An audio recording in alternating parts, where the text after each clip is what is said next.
Hello, Lisa here. Welcome to my channel and welcome to this deep dive of one of my old favorites, old-ish, the Textured Tarot by Lisa McLaughlin.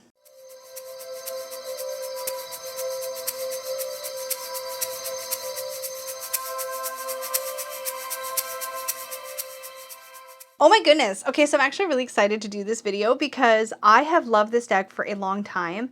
I can't remember when I first brought it into my collection, but it's been at least a couple of years, and this has been a favorite for just a long time. I think it's been on my favorites rack on my wall for the entire time I've had it, or at least as long as I've had like a favorites rack. Anyway, I'm really excited to get into this. This came up because somebody, I think it was in the Supportive Tarot Facebook group or in a channel comment, I can't remember where, and someone said, hey, it'd be great if Lisa did a deep dive on this deck. And I was like, okay. There's a lot of decks that I've had for a long time before I was doing or trying to do, I guess, a video on every single deck. So there's a lot that I own that I haven't done a full deep dive walkthrough of. And this is such a good one. And I'm just so excited. Anyways, I love this Peggy bag match for this deck. I don't know why. I think it's because of all the different collage and colors in this deck, but I just love this kind of funky, kind of messy, painty kind of look to this bag. But anyways, we'll set that aside. Now the Textured Tarot comes in a tuck box. I have edged my deck in a matching charcoal gray to match these beautiful backings. And the tuck box, I didn't pull it out of storage because it's just a tuck box. I remember it being kind of a nice tuck box. That's what I remember. There's a few things I want to talk about production value wise before we get into the cards. One of them is that this cardstock, I don't have any other deck with cardstock like this. It is, I think, like a 400 GSM, and it is very thick. It does not flex. And Lisa actually now in her Etsy listing, or last I checked, I don't know if she's still doing it on Etsy. I think she is. I'll have a link below regardless where you can get this deck. I did check recently and was still available. But she does have a warning on the Etsy listing now that specifically says this deck is not made for riffle shuffling. If you are a riffle shuffler, you will damage this deck. I've done it. I don't remember which card it was, and I don't think I can see the damage currently because this deck gets a lot of use. But I tried to riffle it, and one of my cards straight up folded, like folded, and it left like a crease. I do think the crease smoothed out over time because I don't even remember, like I can't see it from the side which card it was, but there was a card that I creased. It will not flex. It will just basically snap and crease or fold, and it will get wrecked if you riffle it. That is often a deal breaker for people, but this deck, I want to shuffle it right now and I can't because it's in order, but it does hand over hand really, really, really beautifully, and it's worth it. That's all I can say. I am a huge cardstock snob, but I still love this deck because I think it's really special. I think it's done very, very well, and I can overlook the cardstock thing and just hand over hand it. I do sometimes very carefully riffle, and I'll try to demonstrate that at the end.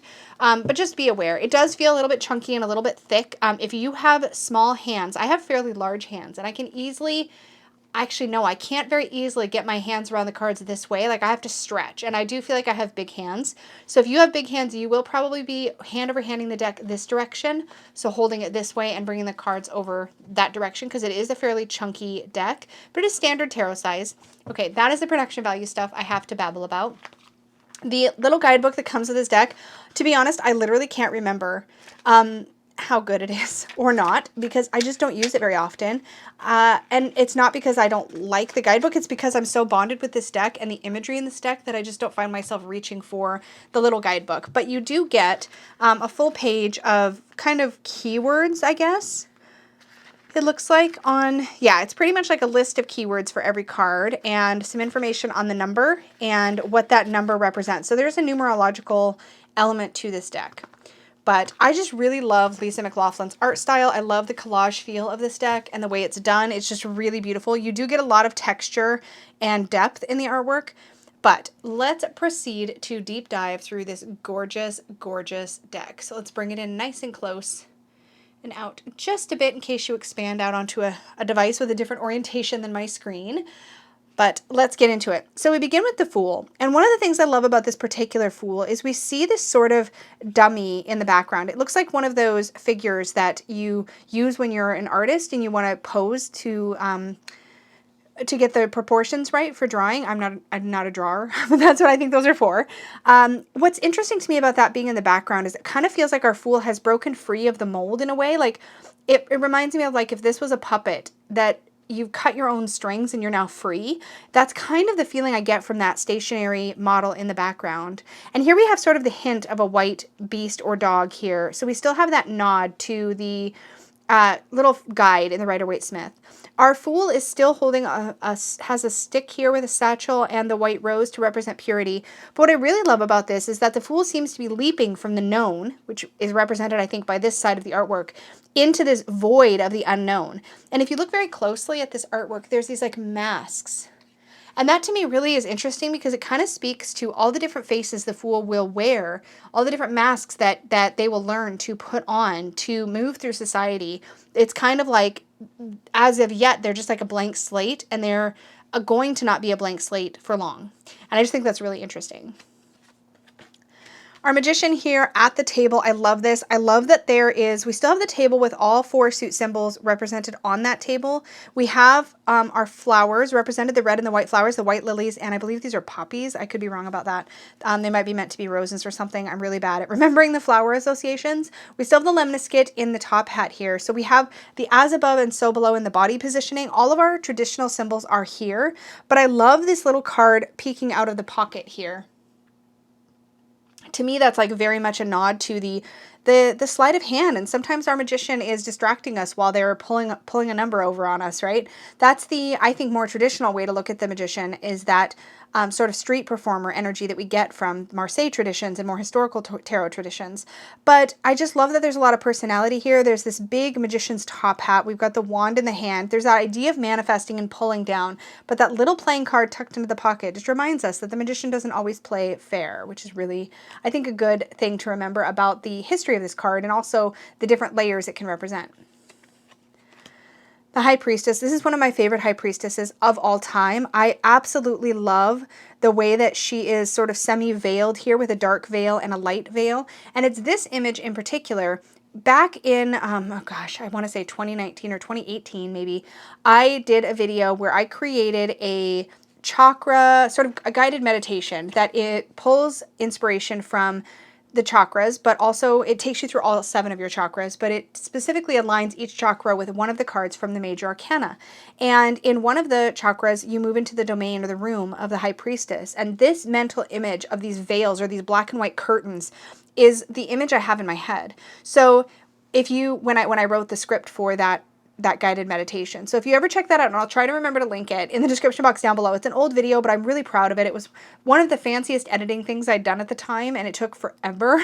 But I was really happy with how it turned out, and I really like the images that went along with the meditation. And anyways, it's a long story, but it's a really beautiful little guided meditation, and this is what I was picturing when I described the black and white curtains in that guided meditation. It's just a really beautiful way to, I think, evoke the sort of mystery and hiddenness of the High Priestess, sort of merged with that idea of the black and white pillars that we would typically see in a traditional card. She still has her foot on a crescent moon shape here. She's still holding her scroll or her book, and the moon, the full moon, is behind her. And I love this image so much.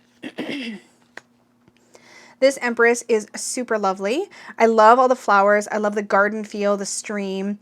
There's just this very sort of loose flowing energy to this card. And in general, it's interesting because the way that she's holding her belly between her hands, that way that she's holding her belly kind of makes me feel like she could be holding a pregnant belly, but also it's almost, the positioning is almost kind of, and the artwork is kind of almost fuzzy enough. She could also be holding a baby to her breast to nurse. And it's just the way my eyes happen to look at this image and kind of how I view it, depending on the moment I'm viewing the card. It's just really interesting. She's in this beautiful sort of throne here with the pomegranate clearly visible above her right shoulder, the crown of stars here, and this like almost cornucopia of bounty of flowers. There's some wheat sticking out.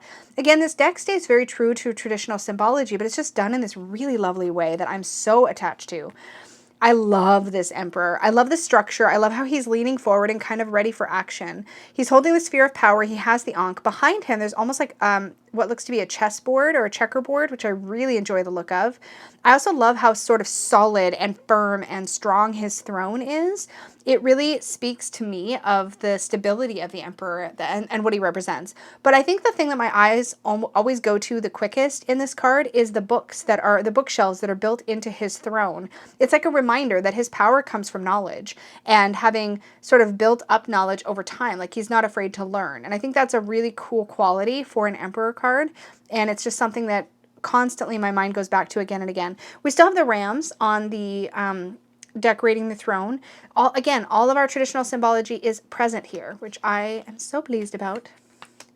This Hierophant is fantastic to me. We're clearly in a spiritual place. We have this giant Taurus symbol built into the card in this really beautiful way. He's got the keys dangling from his belt, and you get the feeling he feels wise and he feels approachable in spite of his authority, in spite of his connection with a sort of existing structure of society, whether that is a church or some other formal institution of belief.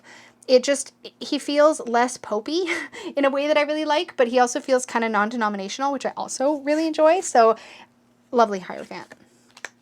One of my favorite lovers cards, again, of all time. I feel like I keep saying that, but you know, whenever I'm trying to think of my favorite cards, I can't always think of them, you know what I mean? But then I flip through a deck like this, especially one I've had for such a long time, and I'm like, oh, definitely this is a favorite.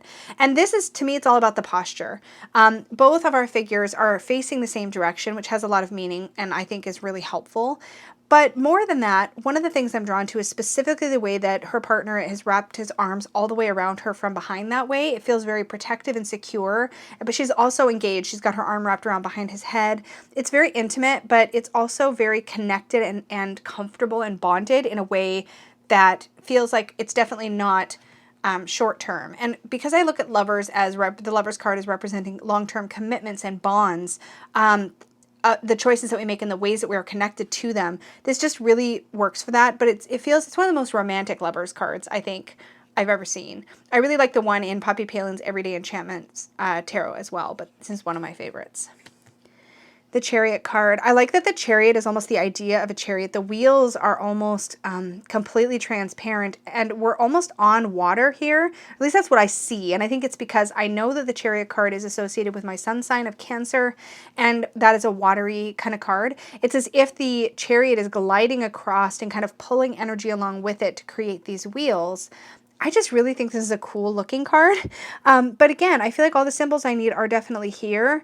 I love that the horses are moving in two different directions. I love that we don't see any actual reins. Mostly what I love here is the position of our charioteer's hands. They're like palm forward like this, as if she's literally directing them energetically. It's just such a potent posture that I think just makes the meaning of the card very clear. I love this Strength card. I'm probably going to say I love every card, but I do enjoy this quite a lot. I love the gentle wreath of roses that forms the lemniscate, kind of binding our two figures together.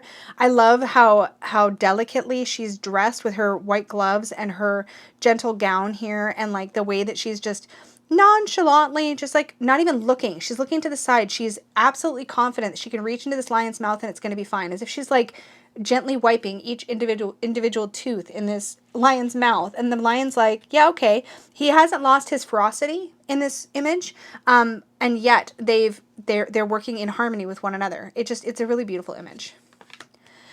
One of the only hermit cards I'm aware of, there's a few, but this is one of the ones I think of when I think of a crone energy and a hermit. I love that we have a more feminine figure here. And you'll notice, you know, one of the things that I feel like stands out to me about this artwork is all the fabric textures in the collage work of this deck. It's incredible. Well, there's also the lemniscate in her hair, I just noticed. So while in the Strength card, let's just go back. There's also a lemniscate above her head, but I really love this floral lemniscate that goes around them. Anyway, back to our crone. But you can really see sort of the quilting of the fabric in her gown here. I freaking love it. It feels like this deck has an energy and a life of its own. It's just really, really stunning. Again, another favorite. This is the Wheel of Fortune. It's just a wheel, and yet it's like a ship's wheel, but also if you look, it's actually got all of the sabbats. So it is a pagan Wheel of the Year here, starting with Yule, Imbolg, Ostara, Beltane, Midsummer, Lunasa, Mabon, Samhain, Yule. And each individual little section actually has a little engraving that speaks to that season. It's really a beautiful way to look at cycle. Also think it's really interesting that we have the playing cards, the spades, the clubs, hearts, spades, and diamonds along the top there. And what looks like water made out of fabric down below. The charm of this deck is just, it's something. Here we have Justice. The sword is kind of leaning to the side, and that is something that definitely I notice because I've come to find over time that I kind of prefer when the Justice card, the sword is straight up and down, and I think it's because I feel like it represents a lack of bias in that way. But the focus on this card for me seems to be the scale itself, which does have a heart on one end and a feather on the other, which is of course a reference to Mott, weighing the heart against the feather, or is it Anubis? I think it's Mott. Pardon me, I'll have a sip of my beverage. The Hanged Man, so beautiful. What really draws my eye in this particular Hanged Man card is the Cretan labyrinth that is superimposed or underimposed, I don't know how you say that, in the back. The labyrinth is such a beautiful symbol for consciously taking a journey of introspection, of like turning in and getting the wisdom at the center. And that's kind of what the Hanged Man is doing. They're consciously setting themselves outside of time and space. They're kind of pulling themselves out of the hubbub of life. And then this golden light around their head is to represent the illumination, the wisdom that they are granted as a result of their sacrifice of moving away from whatever it is they're doing, of pausing. And a labyrinth walk feels very much like that. Like you consciously step away from the busyness of your day-to-day life and you walk this labyrinth. And in the labyrinth, and then at the center, sorry, let me not distract myself. And then at the center, you're given this gift of wisdom, of knowledge. And the labyrinth is personally a very important symbol to me. It was a really important symbol in my writing of the self-worth path, and in general it's just a really meaningful symbol for me, and I find labyrinths really full of depth and richness, and if you get a chance to walk one, I highly suggest it. Recommend it. Our death card is unnamed, as is traditional, just the simple 13 here, and we have this beautiful white rose that is in the process of dying, of decaying but there's all this life behind. There's all these other roses blooming. I think I just tell myself this. I don't think this is true, but there is probably some branches or something just off to the side here. But whenever I see them, they remind me of the shape or design of a butterfly wing. I think it's in my head. I'm not going to lie, but the real meaningful symbol I think is the white rose that is front and center and is clearly letting go of its petals slowly as it decays. It's just a really gorgeous, non-threatening death card. And the fact that it has no name, that is a nod to traditional tarot decks where the death card, number 13, was just the number and was not named. This Temperance card is really lovely. I love the different colored smokes to either side, or clouds, however you want to see that. I love that the Temperance figure's gown or dress is made up of two different colors, kind of coming to a hole in the center. And of course, when we have blue and red, we get purple. And there's this hint of purple down the center of her gown. And then we have these snakes winding up and through. She's still pouring the glasses from one to the other, or the liquid from one to the other. We have a gold cup and a silver cup, so we get that harmony there. And then we also have some red liquid and some blue liquid, and you can see that it's being balanced, right? This idea of equilibrium, of harmony, of finding the place where we can moderate the extremes, that is what Temperance is about, and I really see that in this image. Okay.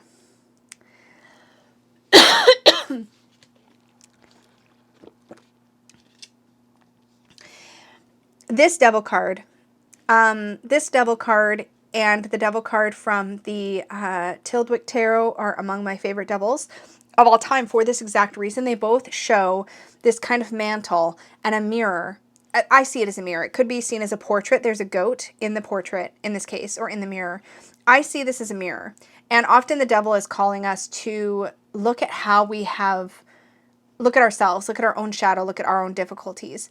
Here we have, very interestingly, and I've just made this connection now doing this deep dive, here we have again a nod to this drawing dummy, right? And remember how I said that I felt like in the Fool card, our Fool was kind of breaking free of all these like sort of expectations or the mold, like kind of breaking out of the mold. Here in the Death card, or the Devil card rather, we see our sort of drawing figures are sort of chained to this mirror or this portrait of the devil. And it's very poignant, I think, this idea that like we've trapped ourselves into this situation, into this life, back into some kind of a mold that we forced ourselves into. But it's all an illusion, right? We can break out of that. That's up to us. this tower. So the bottom part of this definitely has the sort of shape and feel of the Tower of Babel. Interestingly, we have another labyrinth happening here, and the explosion of the tower, the actual point where the lightning hits, appears to be right at the center of that Cretan labyrinth again. And so we get this idea that there is like the conscious choice we make to sacrifice so that we can get the wisdom and the truth that we need. But then there's the times when we get that truth and that wisdom, but we haven't necessarily chosen to walk the labyrinth, but we're in it anyways, and now we've got to find our way back out. It's a really powerful tower card. I love the rose and the, I don't know what kind of flower that is. I want to say it's a carnation, but I don't know if that's right. I just really like this. It gives me all the feelings. It feels like almost shattered glass across the top, the way that the line work is. Love that. And our star card. Our star card seems to be literally enrobed in starlight or something kind of gauzy and kind of hard to define. She's in this very lush garden connected to the water. It's just beautiful. It's just a beautiful card. We have a, oh gosh, is that a flamingo in the back? I think it's a flamingo. Excuse me if I lose my voice. I've been very chatty this evening. But yeah, beautiful. Love the moon card. We have these gauzy sort of curtain things again. Similar to what I felt in the High Priestess. So it kind of ties those two cards together for me. I'm going to clear my throat a bunch. I'm sorry. Okay. Where is she? Help if I knew my... There we go. So it's almost as though we've gone out to the balcony now and we're looking out over the moon. Really interesting, right? I love that feeling. We still have the dog and the wolf present and the crawfish. All of our symbols are here. I love it. I just love it. This sun card is so cute. I love the sunflower. I love the child with this goofy grin on her face as she's playing with her airplane. I love the little carousel merry-go-round here. This idea of being safe, of playing, of letting loose, being ourselves, it just comes through in this card. This is so stunning. So this is the Judgment or Realization card, and it's really interesting because you have this sort of figure of, to me it almost looks like a child here in the background, and then you also have this sort of like amorphous kind of universe sort of energy happening, but here this sort of rising shape, to me it looks like a phoenix rising to maybe even meet with another phoenix. It's like an awakening and an evolution, but there's literally, it feels like a solar system interposed on this image. There's just a lot happening. But it's all very melded together in this very kind of cool sci-fi sort of way. I don't know, I just really love it. And our world card, really beautiful. We have a wreath here symbolizing our circle of completion. There's a flower of life, geometric, sacred geometry happening here and repeating all through the background, which is really beautiful and really speaks to sort of every beginning is, or every ending is a new beginning. We have the 4 fixed zodiac signs in all the corners. We have Aquarius, Scorpio, Leo, and Taurus. I believe that's right. And now we're into the minor arcana. So beautiful, beautiful majors. Love them so much. The minors, still stunning to me. I love all the autumn leaves around our Ace of Wands. It's very sparky and fiery. It feels almost like there's fireworks going on in the background. Very Ace of Wands. In our Two of Wands, we have sort of this wavy wand here and this fixed wand kind of attached to a chain. And to me, this really speaks to the possibility or the potential. We still have the planet here, kind of representing that idea that like anything's possible. It's like that meeting of minds or that opportunity for expansion or an idea. It's just beginning. And the chain here kind of reminds us that we're sort of fixed in one place, but we're exploring what's possible, maybe even with somebody else. In the Three of Wands, this is really cool. So you have this like fabric collage through this like shape of the triangle. And I really like when we see the wands, if they're going to be pippish, taking on the geometry of their numerological association, right? So in a triangle, we have kind of a gateway that we can step through. We have still the ships in this embroidery kind of on the sea. And so you have this idea that you are embarking on a journey or you're manifesting or pulling something towards yourself. So the nods are there, right, that we need. I really enjoy this Four of Wands. It's very Tildwick Tarot-y in my mind because it's like this roaring fire. Pumpkins are sitting here. This picture of people at a party. You get this feeling like there is a real celebration, but you also have the structure of the hearth. And fours are all about stability and structure, so that really, really works. The Five of Wands. This has always been a card that I've struggled with, and I shouldn't because I've worked with the Alchemical Tarot. I understand what the five flames are about, but it's really hard for me to articulate. The Five of Wands, typically for me, I read in a more Rider-Waite-Smith style around kind of competition and when things start to kind of take on a life of their own in a way in the very beginning of that, and things kind of are chaotic and maybe not everybody's looking in the same direction. There are more meanings to this. There's a similar card in, of course, the Alchemical Tarot, I think it is. There's, or at least Robert M. Place talks about it in his book. But there's also a card like this in the Raven's Prophecy Tarot. And they both, this is probably the card I like the least in the deck because it just, I understand it on like an intellectual level, but it feels too intellectual, if that makes any sense. By the way, if you're watching this and you have thoughts on the Five of Wands or this particular version of a Five of Wands, I would really love you to share it in the comments below because I'm curious on how other people read a card with the flames out of all five fingers like that. It just, I don't know why it throws me, but it totally throws me.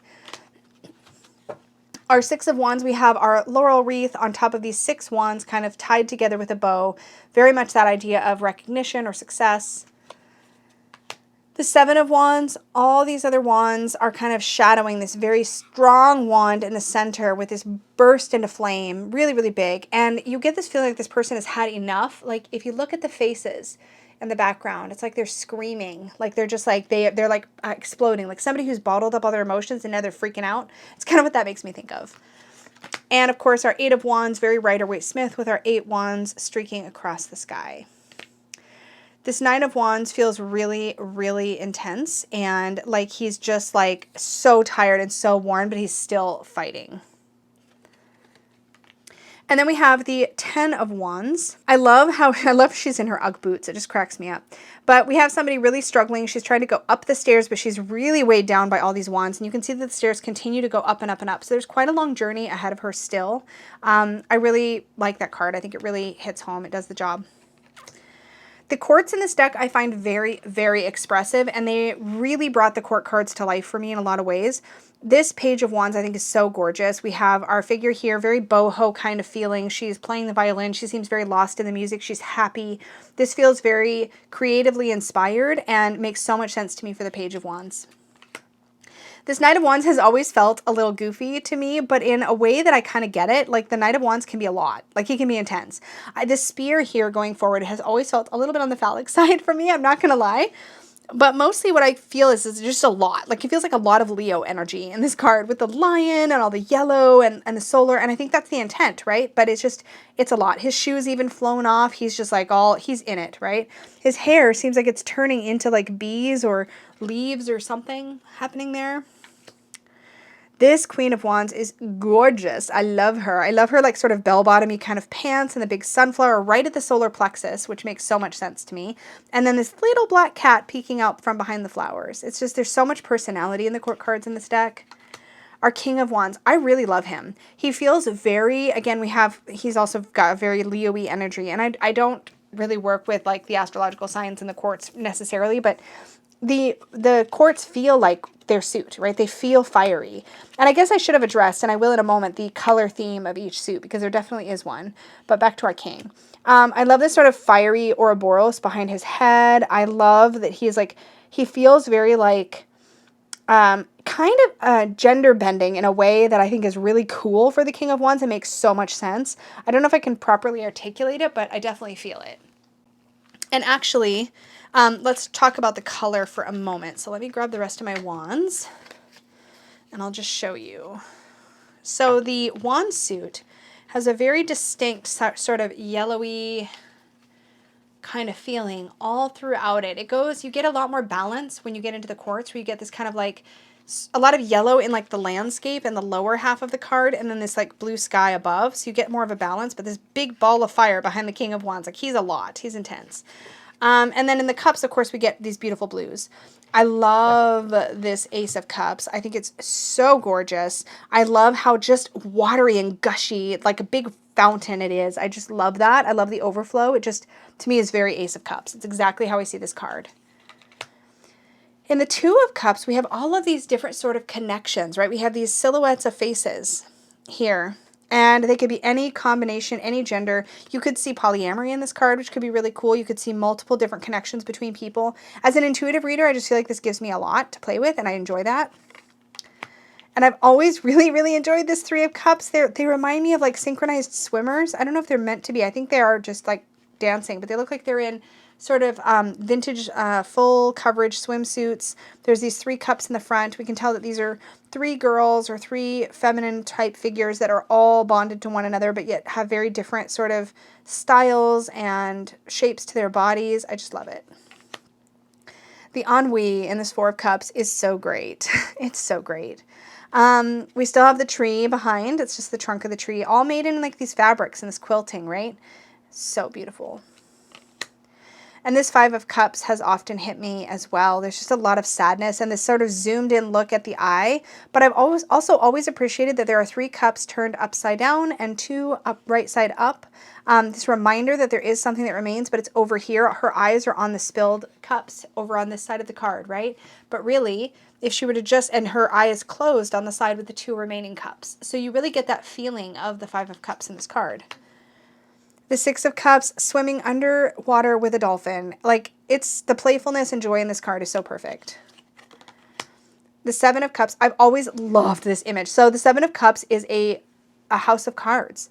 And what is the 7 of Cups if not trying to build your hopes and your dreams on very little substance? And like one little puff of air can destroy the illusion. I think that's just so potent for that card. Here we have the 8 of Cups. What I love about this, I think the thing I love the most, we have the figures got their back to us. The cups are being left behind. This is what I want to see in an 8 of Cups. The road is ahead. We don't know where we're headed, but we know we're moving away from all of this. But if you look closely, in the back of the jacket of the primary figure here, there's a butterfly. There's a butterfly. So there's an evolution happening. There's a transformation happening. And that's just a really gorgeous symbol. This is one of those cards. I can't remember who said this card just like felt so out of place. And it, in a way it does, but it's so perfect for the 9 of Cups. Like just style wise, it just feels so different than all these other cards. But it makes me so happy. It's literally a cup, a beautiful china cup filled with cream. And we have this cat here. And all these other cups stacked up beside. As if this cat is just like licking up cup after cup after cup of heavy whipping cream. And like, how perfect is that? It's so much better than a dude in front of a bunch of wine, in my opinion. I love it. I think it's great. And of course, I've always loved this 10 of Cups. I'm sure you can understand why, but I just think it's beautiful. And it was probably the first deck I'd ever seen. I'm trying to think. I think this actually was the first deck I'd ever seen a same-sex, feminine-looking or female-looking couple in, and it just meant something to me. I just really enjoyed it. So I also love the 2 little dogs playing in the background. I love that they seem to be at the beach. I love that they're both kind of topless and really comfortable with one another. There's so much I love about this image. I adore that our Page of Cups is fully immersed in the water. That makes me real happy. That is what I feel like the Page of Cups feels like. Like they're meditating. They're in their element, right? And the Knight of Cups, I love how he's armored from the waist up, but like totally bare from the waist down. Like he's so like silly, like he's so open and vulnerable, but at the same time it's just like, it doesn't matter because I'm going to go find my true love. Our Knight of Cups is always questing for what makes him feel good, right? And he's not so much worried. Like it feels good to probably ride the horse this way. He doesn't want the armor in the way, so he just doesn't do it. He just chases that good feeling, you know? And I think that really kind of works. I also love that the horse is kind of walking through water here. I love this card. And I adore, oh, this might be the one. Nope, I can't find the crease. I know I creased one of these cards. I just can't. It's hard to find now because I've been using the deck for so long. Love this Queen of Cups underwater. I love that she's in a wheelchair and it's just part of who she is. I think we don't often see like mermaid type figures underwater in that way, especially representing disability. So I think that's just really cool. I just really love that image.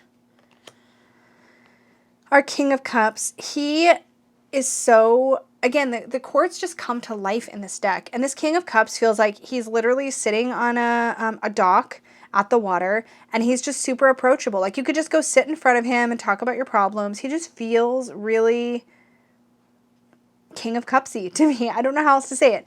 You kind of get this like shape of a whale or a dolphin in the background here, and you also have a swan that's all curled up on itself there, just totally comfortable around him. I just enjoy it. So our cups, as you can see by the color theme, let me get those wands out of the way, are very, very blue. Very, very blue.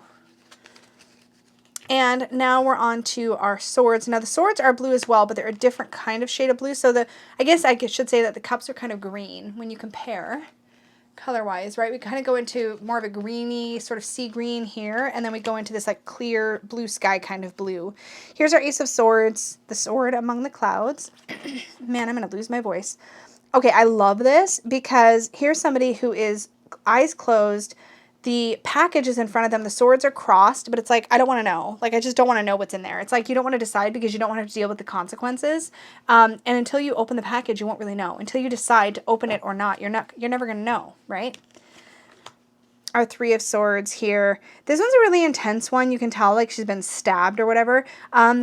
You know, the Three of Swords is a card that I often I've merged the numerological meaning of the Three of Swords with sort of the Rider-Waite-Smith way of looking at it as like heartbreak or hurt, because I see the swords as more of an intellectual sort of suit.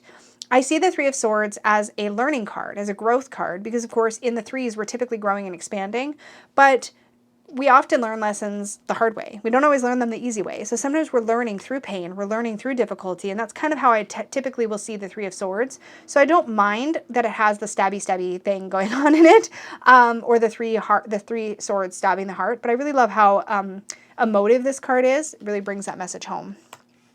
This Four of Swords has always looked so genuinely safe and peaceful. But what always strikes me about it is we have this girl who's clearly resting peacefully. And there's what looks to me like a bubble above her.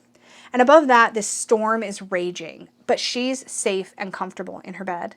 And I just really love all the images and the emotions that evokes for me. This Five of Swords gave me a hard time for like the longest time. And I haven't quite entirely figured out why, but it kind of also cracks me up. So here we have this like fox who has tied wings to its back, and it's like, I'm gonna go get me some of these like pigeons or doves or whatever they are. So it's like jumping off this cliff because it's gonna like catch some pigeons, but like it hasn't really thought through what's gonna happen when it jumps off the cliff. Like you might catch a pigeon, but you're like falling, like you can't actually fly. So it's really kind of a comeuppance in a way for the fox who thinks he's got it all figured out, but he doesn't necessarily. So I think it kind of speaks to the inevitable karma that comes about for people that go do things in unscrupulous ways or become bullies or whatever. Like it just feels like it kind of speaks to the inevitable downfall of that behavior or the person who does that behavior. The Six of Swords. Here we have somebody in a hot air balloon lifting up above this kind of wave that's created by this fabric down here. And we have these six kind of marks in the fabric that I think speak to the swords that are being left behind. This is important for me as a reader because I always look to the Six of Swords to find out, are the swords with the person who's kind of escaping or getting away, or are the swords being left behind? Because it can really speak to where baggage is in relation to the situation. And all of these like little nuances between each deck are one of the reasons I love working with different decks, learning about different decks, touring different decks, because it just gives you all these different perspectives. And the intuitive place, or the part of me that like chooses which deck I'm going to work with, that part of me, I feel like some part of me knows to go for a deck like this when it's needed because of this version of the Six of Swords, for example. I don't know if that made any sense, but I wanted to say it. In the Seven of Swords, we have a wolf it looks like, or a fox or something, taking off with Five of the Swords. We have all the little footprints, so they're likely being seen or going to get caught. So you have your sneaky sneak happening. This Eight of Swords is something. It is something. It's quite intense, right? She's bound up only from the knees down with barbed wire. It's literally cutting her, and she's sitting there feeling miserable. But to one side, she's either holding, or it's just to the side of her hand is like a knife. She can so easily get herself out of this predicament. She's just sitting there. Like she could just take hold of that knife and cut herself free, and off she goes. Like her hands aren't tied, but she's kind of surrendered to this experience.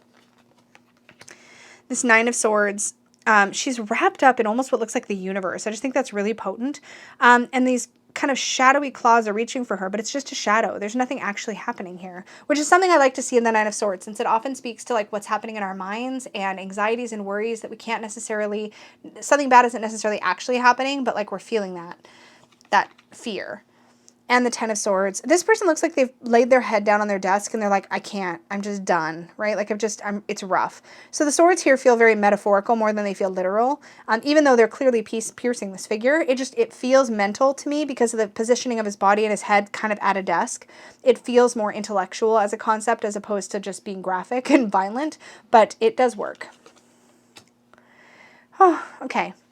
I freaking love this Page of Swords. So she's facing away from the camera, right? Her body is facing away from our viewpoint. I said the camera, but it's like, you know what I mean? She's facing away, but she's turned her head to look back. But what always strikes me, there's two symbols that jump out at me every time I see this card. The stack of books that she's standing on, because of course our Page of Swords likes to learn. And the spyglass or sort of telescopy thing that she's holding as she's like looking at birds off in the distance. And those two things always remind me that the Page of Swords is about learning and discovering and uncovering. She's very thirsty for knowledge. We have, again, a Cretan labyrinth infused into the background here. That idea that she's going to hunt for the thing so that she can go find the wisdom, right? So it's how is she relating with that journey for wisdom? She's actively engaged in it. Our Knight of Swords, very air. The body posture here, like just charging forward, it's perfect for the Knight of Swords. I love that. Okay, I'm not gonna say it, but this card, the face on this card looks specifically like somebody that I know from pop culture. I can't unsee it. I'm not going to name that person because I don't want to force it on anybody else, but I do love that we get an age range in our quartz. I mean, I really feel that through this deck. We see different ages, and I love that. I love that our queen here looks like she's an older woman. I love that she looks like she's no nonsense. I like the butterflies in the distance. It's very Queen of Swords. It feels very clear to me. She's got her sword, but she's relaxed. Her arms are crossed. She's a little bit more blocked off in the heart chakra area, but she is there, and she's gonna deliver that truth. The King of Swords. Here again, we have a disability featured. And the great thing about this card, I think, is that I very rarely even notice. And I think that's exactly kind of as it should be. It's like not the highlight of the card. It's just like a natural thing that happens. I just see the King of Swords come up and he seems this very like together figure. He's got the owl on one side, I think some kind of other bird of prey on the other. There's a wind turbine in the back, which really to me speaks of like the innovation of a King of Swords type figure. Like somebody who's going to really like think through how to do things, think through them in different ways, be maybe a scientist or an innovator of some kind, and you really see that here. Again, butterflies are very traditional for the sword suit, so seeing them around is fantastic. But I really, really love that 99% of the time I forget this guy even has any kind of a disability, and that is so perfect, because I think often we see disability in decks like this represented like as an inspiration type image, right? Like we'll see it in the strength card or something like that. And I think it's great. It's awesome. But like at the same time, I love it like this, when it's just like kind of woven in a really natural way. And so now we have our swords and you can see all that blue throughout the cards. Finally, that brings us to our pentacles. We have the Ace of Pentacles. Love the greens. I love this sort of clear coin or clear pentacle in the palm here. It kind of gives the ability for us to look at this Ace of Pentacles as any kind of an opportunity. It doesn't necessarily have to be specifically money. The Two of Pentacles. The balls are in the air. They're being juggled. The Three of Pentacles. Now, at first glance, I was like, oh, it seems so kind of pippish, but it's not actually. If you look down below, you'll see engraver's tools right down here. So you still have that nod to sort of beginning the work, growing in our work, kind of doing the thing, learning a new craft. The thing that's lacking for me in this card would be the sense of other people and the idea that there's a collaborative effort, because I really often see collaboration in this card, but it definitely works from a numerological perspective, and you can always layer in those other meanings yourself. In the Four of Pentacles, we have this like basically bowl-shaped piggy bank with coins going into it, which I think is pretty great. This also feels like a very Taurus-y kind of card. From the little I know of astrology, that kind of makes sense, right? We're grounded, we're stable, we're holding on to our resources, we're not necessarily spending outward. It doesn't have that miserly feel that a lot of Four of Pentacles has, but it certainly does speak to saving rather than spending.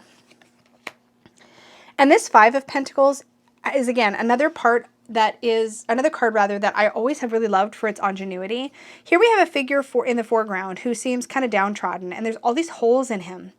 And every place there's a hole, it's a perfect circle, right? And then over in the distance, the light that's actually shining is all those same pieces that are kind of creating that sort of window effect that we normally see in the Five of Pentacles, where there's normally like a stained glass window or something.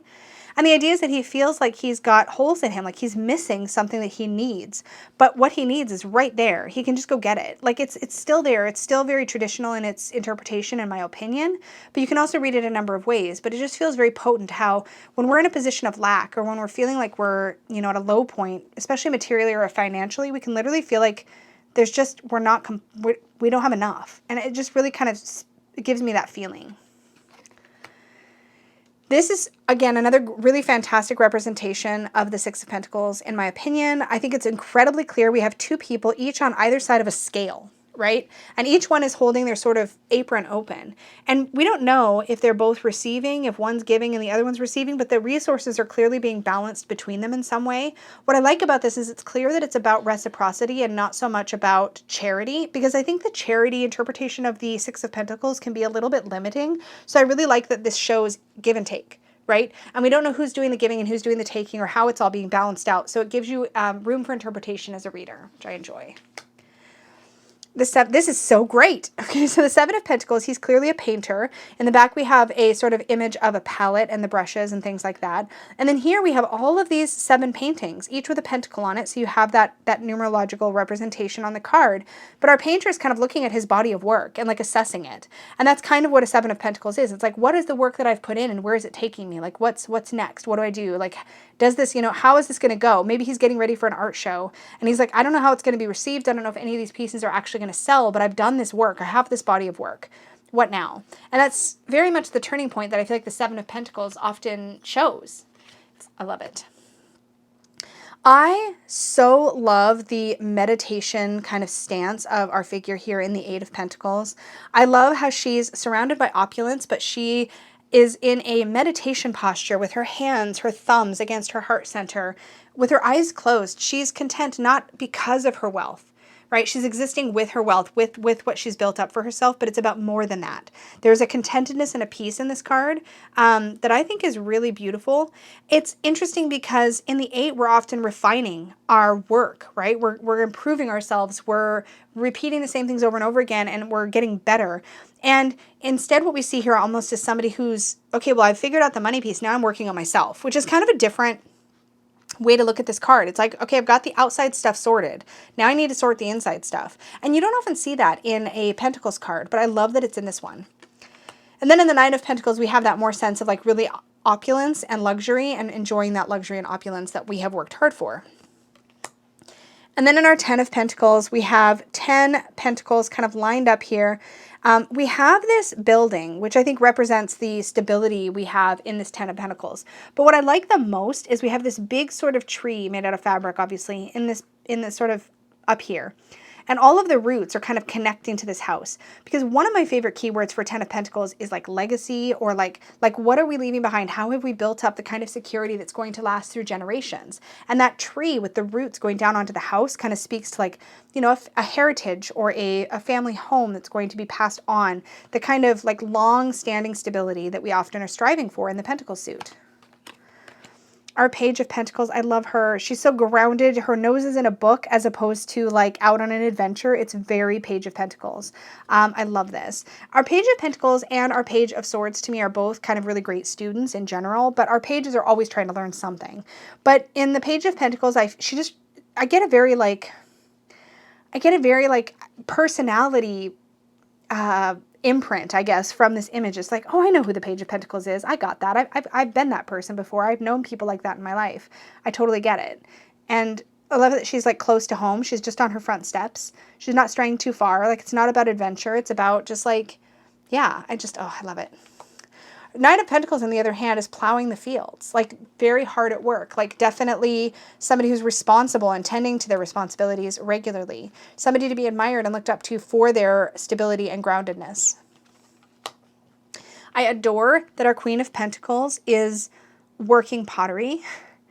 Instant flashback to Ghost. Anybody? Anybody? But I love this card. I also love that she seems to have a slightly chunkier body. I love that. Again, this was one of the first cards or first decks that I think I had in my collection where I felt like it had so much representation built into it in such a beautiful, integrated kind of way. None of it felt forced, and I just loved that about it. But this is beautiful. I love that she's working the clay. I love that. And then our King of Pentacles, still he's got some gray in his beard, so we still got that age, that sense of age and knowledge built over time, but he still has that sort of earthy, grounded feel. And of course you can see in our pentacles we have that sort of foresty green color that sort of runs through these cards.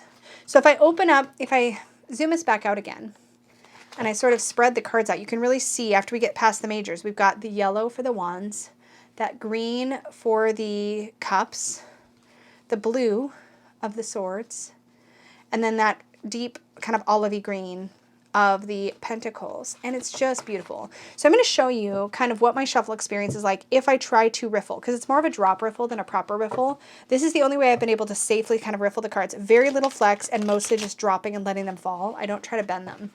And then I just push them together. I don't try to bridge them.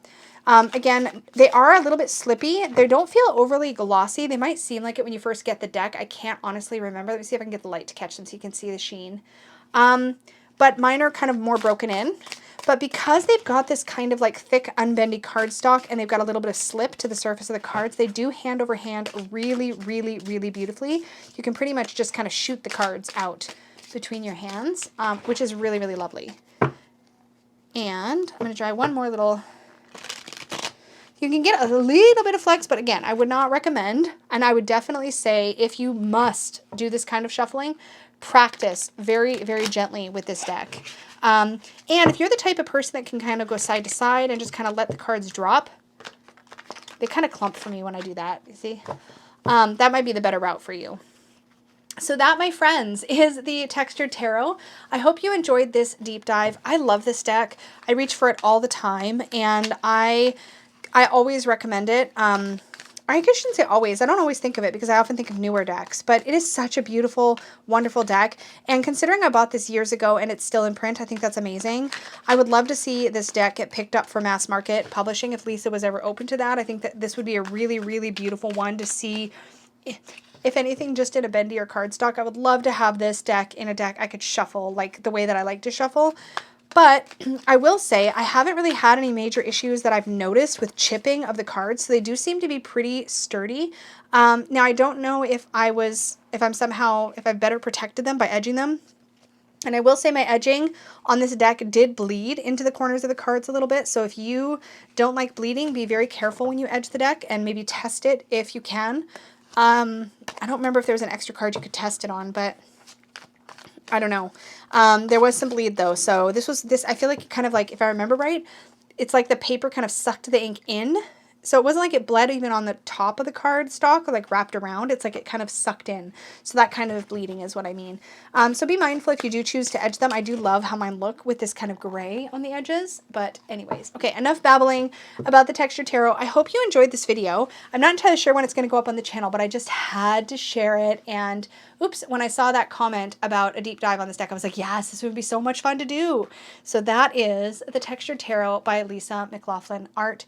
Definitely check it out again. I will have a link down below. Thank you so much for hanging out with me for this deep dive walkthrough. This was so much fun to do. And thank you again to the person who initially requested it / suggested it, because this was a blast for me to go through an old favorite that continues to hold up well against the modern decks that are coming out now, which I think is really great. And I mean, I know that doesn't seem like I've had it that long when you think about just a couple of years, but like the way the market's been running, it's a long time. A lot of decks have come out since this one.